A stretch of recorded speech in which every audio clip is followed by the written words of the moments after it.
Cultura é aquilo que somos, tudo que está à nossa volta e que nos forma em diversos aspectos. Melhor dizendo, são os aspectos da sociedade a qual o indivíduo vive e convive. Política é a organização e direcionamento de uma nação, internamente com os seus estados e externamente com demais países. É a gestão coletiva. Tudo certo. Então, política cultural é o direcionamento e organização dos diversos aspectos da sociedade, internamente e externamente. É dever da política administrar de forma sustentável e é dever da cultura se manter viva. Tudo certo, ou melhor, não está certo. E é sobre isso que iremos conversar hoje. Eu sou Caio Costa e esse é o episódio número 6 do podcast Língua Presa.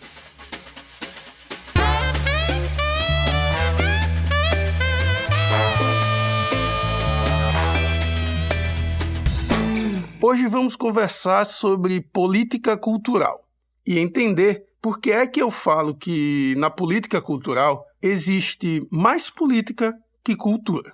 Vamos começar esse papo com uma enxurrada de perguntas. Por que a política cultural se resume a ações para artistas? Por que as ações de formação de público não possuem eficácia? A sociedade conhece a sua cultura? Os agentes culturais sabem sobre sua história, logo, sobre a sua cultura? Existe política cultural no Brasil? Uma coisa eu posso dizer: se você ouve falar sempre das mesmas coisas em relação ao seu país, sua cidade, seu estado, e pouco sabe o que produz, podemos concluir que a política cultural não foi eficaz. Seria necessário que você soubesse mais e soubesse tudo aquilo que está sendo produzido. Se falamos de política cultural, logo aparece em nossa mente a imagem de artistas e espaços culturais. Músicos, teatros, atores, palhaços, pintores, museus, artistas plásticos, monumentos, entre outros personagens locais. A grande questão é quando lidamos com cultura para além do ponto de chegada. Quando nos preocupamos com o ponto de largada e a jornada, ou seja, quando deixamos de lado somente que artistas fazem e espaços culturais existem para entender tudo de forma conjunta e como a sociedade convive com isso. Pense comigo, você ama tudo aquilo que você conhece. Quanto mais você ama, mais você conhece. Quando você ama uma pessoa, você deseja conhecê-la cada vez mais, mesmo que conheça vários defeitos, o que é natural. Você ama essa pessoa cada vez mais. O mesmo acontece com um local. Afinal, você pode amar um local sem sequer ter visitado ele. Somente por pesquisa você consegue isso. E eu sou a prova viva disso. Eu amo Portugal e nunca pisei lá. Esse raciocínio se aplica para diversas questões, sejam elas positivas e negativas, mas se aplica. Quanto mais você ama, mais você conhece. Agora tem outra máxima. Quanto mais você ama, mais você consome. Essa é uma relação comercial afetiva, fácil de se imaginar. Creio que você concorda. Onde quero chegar com esses pensamentos? É um ponto comum. Conhecemos pouco porque agimos de forma política e não cultural com a nossa política cultural. E agora você pode estar aí pensando: tá certo, Caio. Até posso concordar com você, mas como isso pode melhorar? Eu te respondo com o óbvio, colocando mais cultura em nossa política cultural. É dever da gestão pública promover conhecimento cultural para a sociedade. Através do conhecimento que se desperta o amor. Através do amor que o consumo e o acesso passa a ser real. Muitas regiões do país se acostumaram a apequenar sua cultura e utilizar grandes produtos nacionais para gerar uma falsa audiência para a cultura local. Digo com muita certeza, cada vez que um gestor público utiliza de um produto artístico nacional para promover acesso à cultura local, ele está apagando a cultura. pior ainda, está disfarçando isso sobre um argumento muito conhecido, chamado intercâmbio cultural. É muito importante saber que um produto artístico nacional não tem defeito. Ele é fruto de muito investimento para que sua obra seja conhecida. E precisamos dizer que esse investimento é feito da maneira correta. A gente pode falar do Luan Santana, da Anitta, de diversos atores globais, estilistas, artistas plásticos. São produtos frutos de investimentos para que sejam conhecidos por seus talentos e consumidos por um grande número de pessoas. É legítimo, sincero e é nosso dever reconhecer isso. Mas quando uma política cultural se utiliza da contratação desses produtos citados para promover seus produtos locais, na verdade, ela está promovendo o produto nacional. Está seguindo um ciclo de investimento para quem já possui investimento.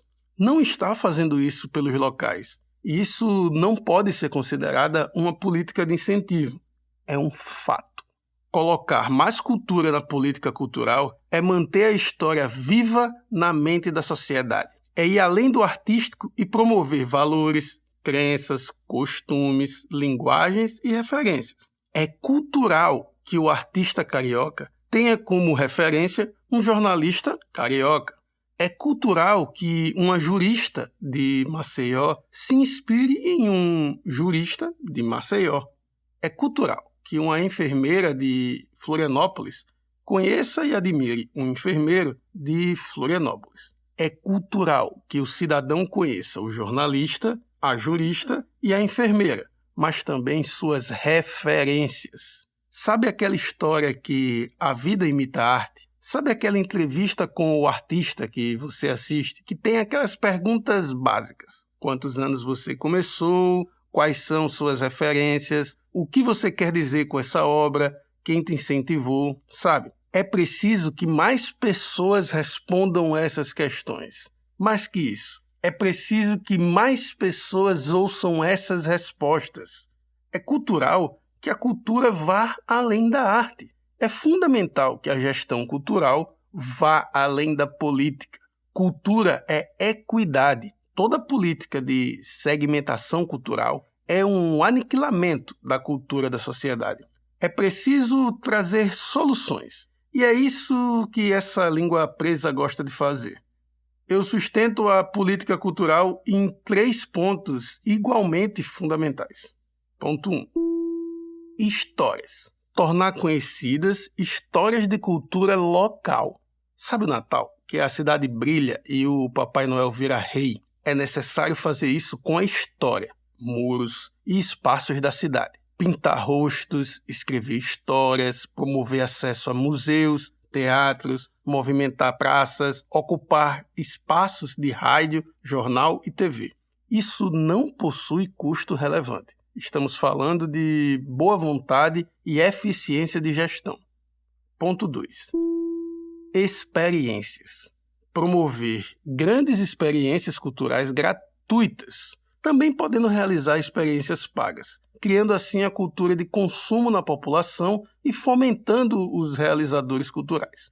Agregar marcas locais dos mais diversos segmentos para promoção cultural. Eu falo de juntar uma empresa de construção e pintura, bares e restaurantes, com pintores, professores, historiadores, para que crianças de escolas públicas e particulares tenham aula de arte fora da escola, conhecendo história e pintando história em espaços culturais, conhecendo espaços culturais pela cidade. Durante um grande festival gastronômico que ocorra na cidade inteira, com conteúdo de música e cinema da própria cidade. Não é difícil, custa pouco, mas tem um grande impacto. Ponto 3. Acesso. Dar acesso ao consumo da cultura, ou seja, valorizar o artesanato local com história local, para que a cidade seja conhecida para além de suas belezas naturais ou sua programação de festas. Seria interessante que turistas e locais pudessem consumir aquilo que é produzido em feiras, mas feiras que ocorram para além da faixa popular da cidade. Cultura está por toda parte e é fundamental que se dê acesso a todas as partes que a produza, que a consuma ou que a faça consumir. Esse é o verdadeiro intercâmbio. Esse esmolômetro de editais e festivais pontuais enfraquecem a cultura porque as ações políticas são apenas de incentivo financeiro.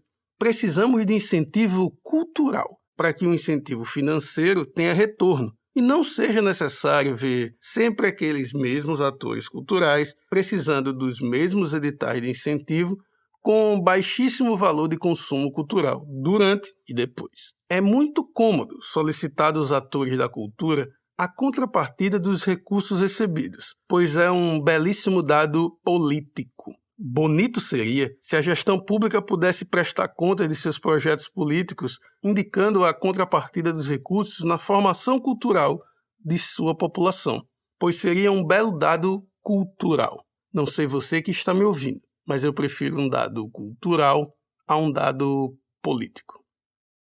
Esse episódio é dedicado aos gestores culturais que verdadeiramente se importam, aqueles que fazem o possível e o impossível para vencer batalhas políticas e conquistar vitórias culturais. Conheci muitos deles pelo Brasil. Conheço muitos aqui na cidade em que nasci e moro hoje em dia, que é Maceió.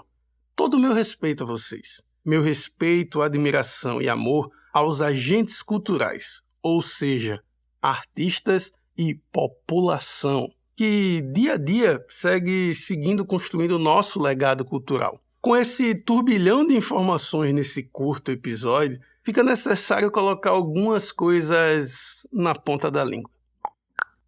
Política cultural vai muito além de artistas e inclui a população, que também é parte da cultura. Todos produzem arte e todos precisam ter acesso, produzir e consumir a arte produzida.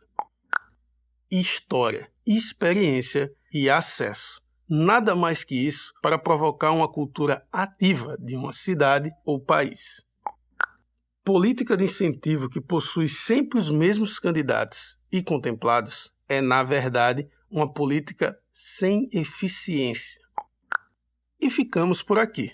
Esse episódio termina com a missão de fazer você exigir da política cultural do país, do estado ou da cidade uma atuação verdadeira, para que você seja imerso na cultura que você vive, assim como quando você deseja fazer quando viaja, conhecer o lugar e a cultura que ele produz.